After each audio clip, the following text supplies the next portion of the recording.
dronification of the war has brought a more insidious and crueler style of violence against civilians in Sudan.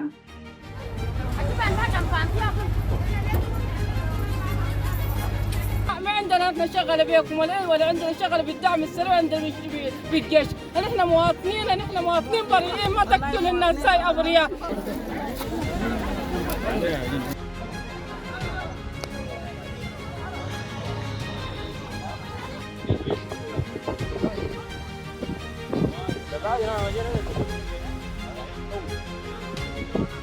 دي المواد الغذائية.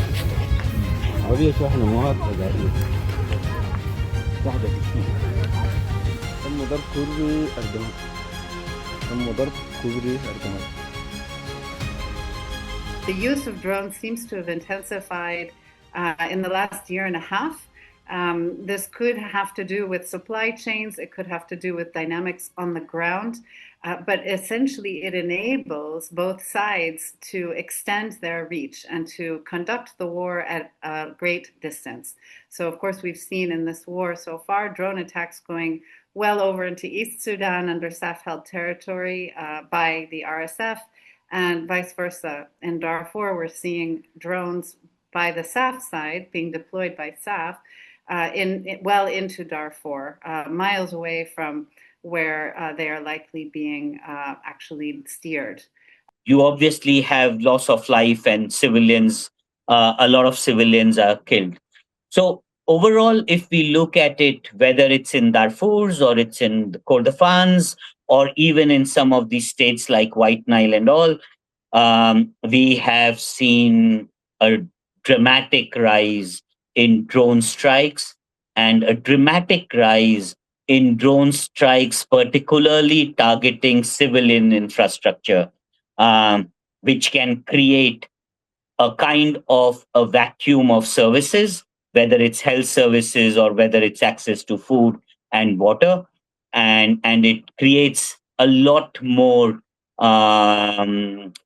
it builds on it accentuates the humanitarian needs than what they already are in most of these locations. شوف الطاحونة هاي ياكلوا لنا الناس ديل. هاي إذا أنت ما قلت لي كذا نضرب الطواحين الناس ديل معناتها ما ينزح. ضربت الطواحين عشان الناس تنزح. The attacks on civilians seem completely out of proportion with very large numbers. Our report focused on 17 incidents simply because they were incidents that we could research quite effectively.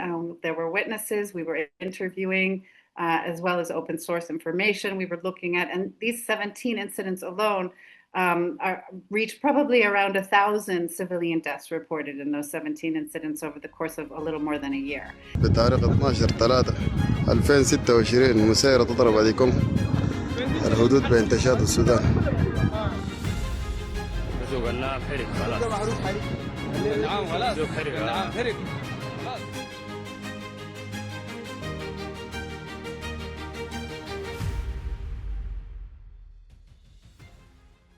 The use of drone in the current conflict in Sudan impacts both access to food and affordability from both availability and affordability point of view.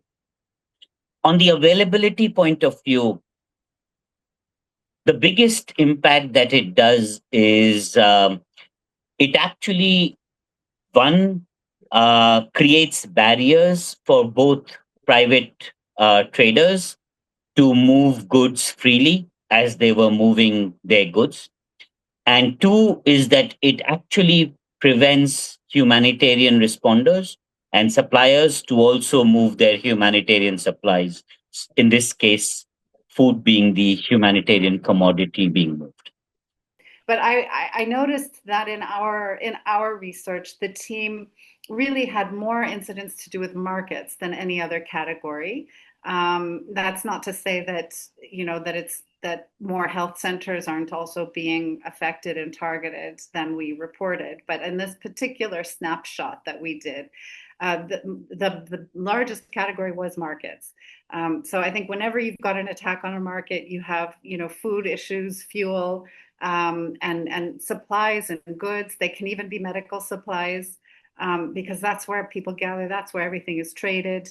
And attacking those markets has effects that go well beyond, the day of the attack, and they tend to have high numbers. And to the earlier point about the fact that drones ought to be better and more precise at targeting, we see cases where it's obvious that RSF, if they were present, we had witnesses saying, "Oh, they were off to the side passing through," but the drone actually hit the center of the market where it was just traders and civilians. So if the technology allows for precision, why was that the choice? In the case of El Obeid, what we've also seen is that fuel stations, water supply networks, power grids have been specifically targeted by drone attacks.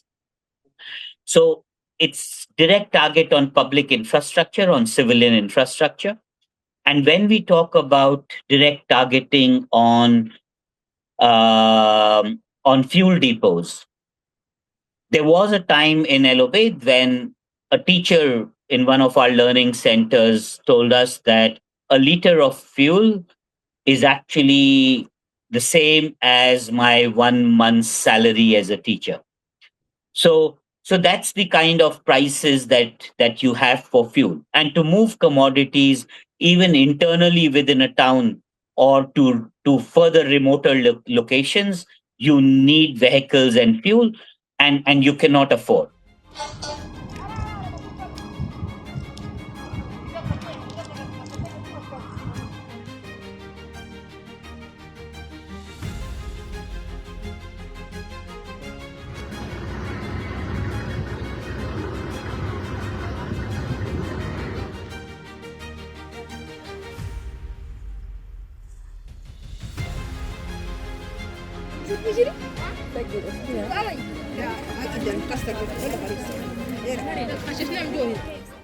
The attack, even if it's not directly on the commodities itself, but the civilian infrastructure, that the way it has been targeted by drones, has a very direct impact on rise in prices for essential commodities such as fuel, water, and then it immediately has an impact on the prices of food and commodities, which are already in short supply. So the affordability of food becomes very, very critical. I think anybody watching closely the conflict in Sudan would recognize this pattern because it's played out in other places as well. There's a lot of attention on El Obeid at the moment, with drones being used repeatedly there, taking out infrastructure that has civilian infrastructure that civilians rely on. So it's just making life absolutely impossible for people. And in the context of Darfur, we've seen that in Al Fashar, we saw drones used heavily in Niala earlier in the war. And we continue to see drones being used in these markets and in gatherings and in places where probably the SAF would argue that RSF is using these places to refuel, to regroup, to get supplies.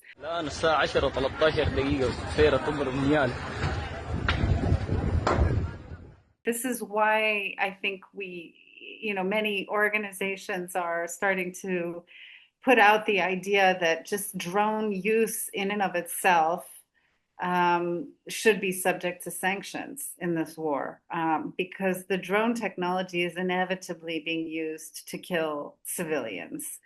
And there isn't any reassurance. There's no real sign that the warring sides are upholding their obligation to move civilians out, to give them fair warning, to take precautionary measures, or in the absence of any of those measures, to at least weigh the proportionality under humanitarian law. The belligerents are supposed to weigh the military target against the so-called collateral damage that would be caused by this particular bombing.